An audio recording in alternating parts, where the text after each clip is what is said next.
Assalamu alaikum. Good evening, dear friends. Politics is only possible in peaceful environment. When there is war, uh, there is little scope for politics. So, in modern world, we uh, define politics as an art of statecraft, and for the good of humans living within the limits of state. And in presence of UN Charter uh, and being a UN member country, which Pakistan is,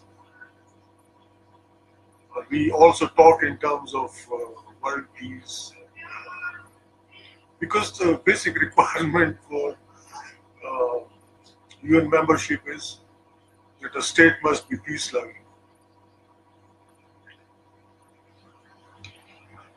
And Pakistan is a peace loving state.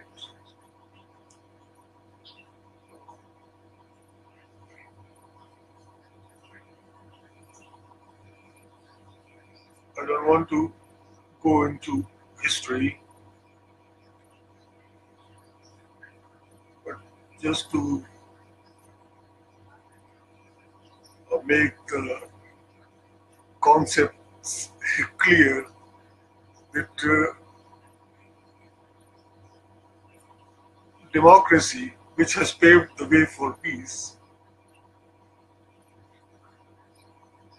was a new idea here in whole of subcontinent, brought by Britishers, British colonial rulers, whom are generally disliked here. And whenever there is a discussion, I do come up with the argument that suppose no Britishers, no French, no Italian uh, was ever able to come to the subcontinent.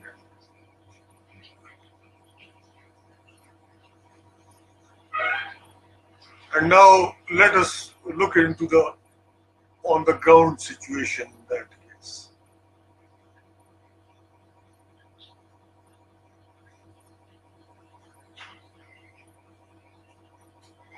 And you don't have to be a genius to understand all this. Britishers, they had brought modern education system.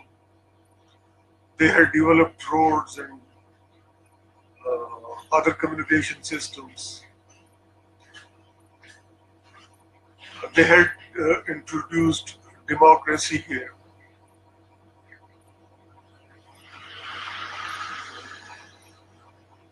Of their own brand, parliamentary democracy, which is workable in one unit and in a small state, in a geographically small state, having cultural homogeneity and very high moral standards among its population. So all that has been brought here by Britishers. And now if we are able to communicate our likes and dislikes for the developed world, it is because of that system of education which they had introduced here. And we are able to talk in their language. And even now, many among us are capable of even criticizing their political systems as well.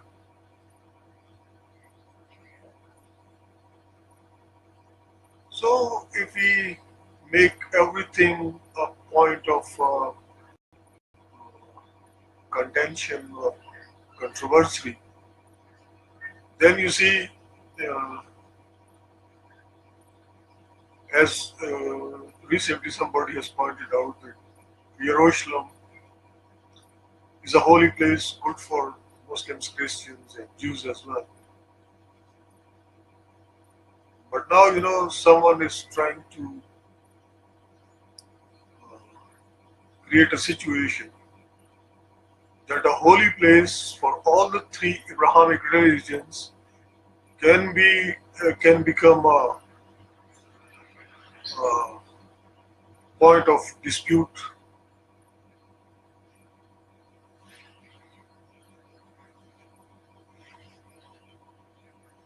And here we come up with the argument that some vested interest is there because somebody wants to sell weapons in Middle East. Already huge quantities of weapons are sold to Saudis. Then Jerusalem issue has been raised, but there was no war in Middle East. But still some increase in weapon sales is being witnessed here. In subcontinent, $1 billion weapons were bought by India at the time when 29,000 farmers, Indian farmers, were reported killed because they had committed suicide because of prevailing poverty and hunger there.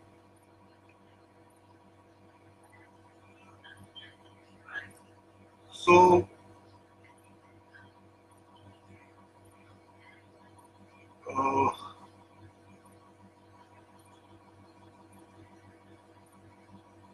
improve the international situation, to bring more peace and understanding between different countries, among UN member countries, I think more efforts are being needed. And I think that war industry of America, of Europe, shall be turned into peace industry.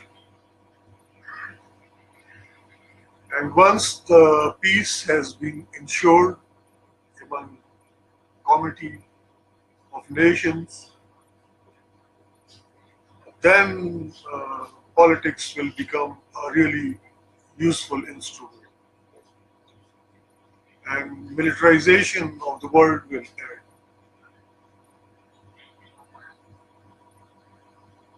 And until and unless that war industry is there and the sales agents are there, they are busy in creating situations in which a way for the war can be paved, so the more weapon deals can be ensured. I regularly take notice of the situation there on control line between India and Pakistan.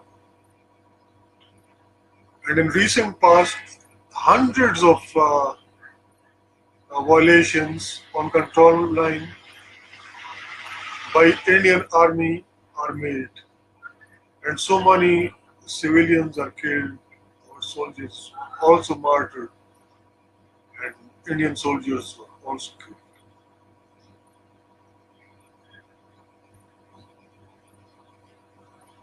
And all my peace activist friends, I think they should take notice of this situation. States are interacting with each other. Pakistan has called Indian ambassador so many times to protest against these blatant violations.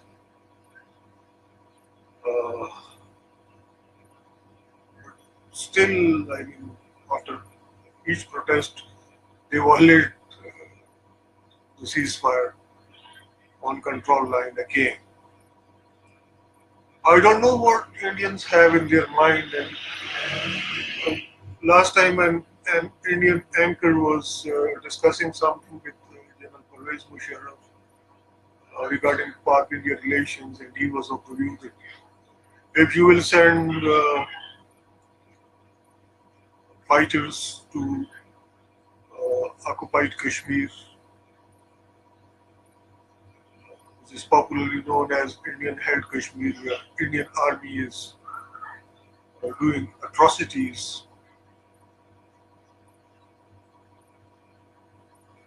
uh, then India will chase the fighters, and they will flee back towards Pakistan, enter in Pakistan.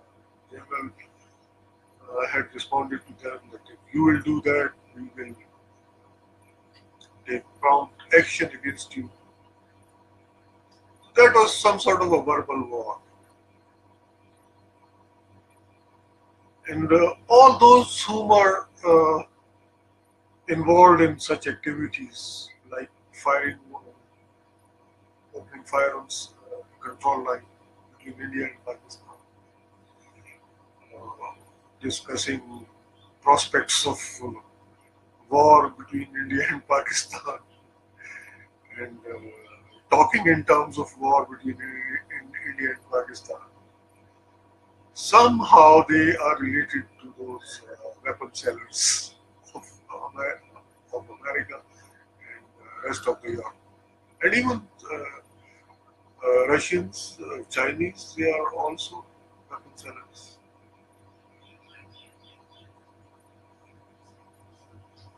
And that what we the people have to understand. And now that the people to people interaction has been increased at large scale through internet, and stereotypes are losing their ground so swiftly regarding any community in the world. I think with increased understanding between 800 million people of the world, enough pressure can be created to convert war industry into peace industry. And those guys are very intelligent. I mean, when they can make weapons of mass destruction and all those nasty stuff, they can also come up, they can also convert that industry into peace industry. They can create something better for humanity. And they can also end all that conflict-like situation through UN, whether it is ideological conflict or there are certain geographical considerations, encroachments on borders, etc. In present day world, I mean, these issues are just losing grounds in presence of increased interaction between the people of the globe through internet. So all those who were concerned about all this, yesterday I was there. Minister Railways came. I was supposed to write a report regarding his activities here as working part-time correspondent for Associated Press of Pakistan. There were young and elderly who were taking up too many issues of political nature with me. I had enjoyed their company. That was fun. some outing was there. So uh, all the questions raised by them there, I have answered in this lecture, and for the good of humanity. I mean, uh, I'm an optimist, and I think that with increased interaction through internet and other modern communication systems, uh, all those who were trying to befool the humanity in the name of war, in the name of ideologies, in the name of religion, and there are so many other, I mean, by exploiting the regional feelings of the people. Some people were really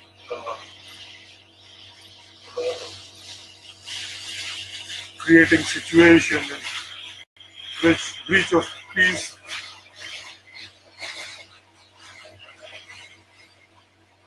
is being often witnessed. So all this is so, I mean, uh, all those whom are involved in these activities, they by themselves, they look really backward and old-fashioned and all that. Because,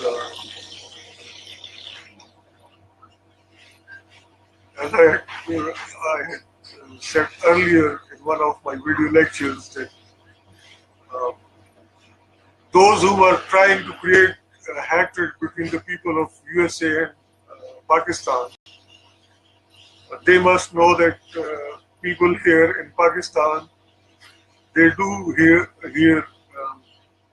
bedtime stories from US elders, from both ladies and gents, through internet.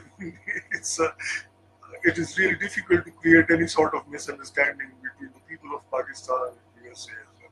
Same is the case with the people of Pakistan and India as well. And all those who were trying to prove that there is a conflict of interest between Pakistan and USA in Afghanistan, and USA is pursuing a policy uh, to create chaos among developing countries. Uh, that is all a myth. I mean, I went into details of everything. There is no such US policy which is focusing chaos in developing world. Developing world, developing countries like Pakistan and India, they sometimes become victim of chaos of different levels because we don't have any effective welfare system here. Government does not take any responsibility. In India, if farmers they commit suicide every year, that is a routine affair there. Government never takes any permanent steps to provide them some sort of unemployment allowance or some financial aid to make them survive and stay alive. So obviously, ultimately, where the government is so negligent, laxity is there, leaders are ill-informed, they don't know how to run the state in accordance with the constitution. Because both India and Pakistan, they do have uh, modern constitutions. Uh, both constitutions provide for democracy. first-rate democracy. Okay, certain flaws are there, like parliamentary democracy is being mixed with federal setup, which is a contradiction in itself. Gradually, these guys will learn all this and change the system for better. In federation, presidential system is good,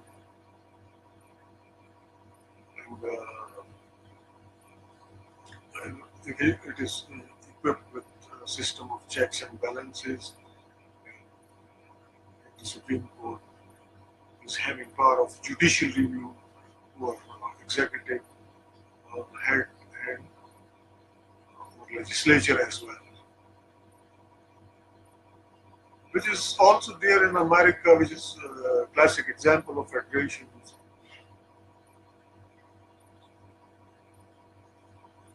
And that spirit of federation, of American federation, should prevail here also, because we have to save the weak from tyranny and oppression. And if that thinking is there, then we don't think in terms of Hindu, Muslim, Sikh, or Christian. I by myself, the system of education which has produced me, that was quite like this. I do help any human. Happily I do. And I'm trying through this lecture series FB, because it can get much wider audience than any other platform. 2 billion people are on FB from all around the globe. So far, the feedback which I'm getting is so delightful. I'm so happy with the outcome. So all those are losing their importance gradually. Those who are talking in terms of war, trying to sell weapons by creating tensions in different regions of the world. And the world is becoming more of a place where people are having understanding. Stereotypes are diminishing day by day. So I wish all the best to all of you. Good luck.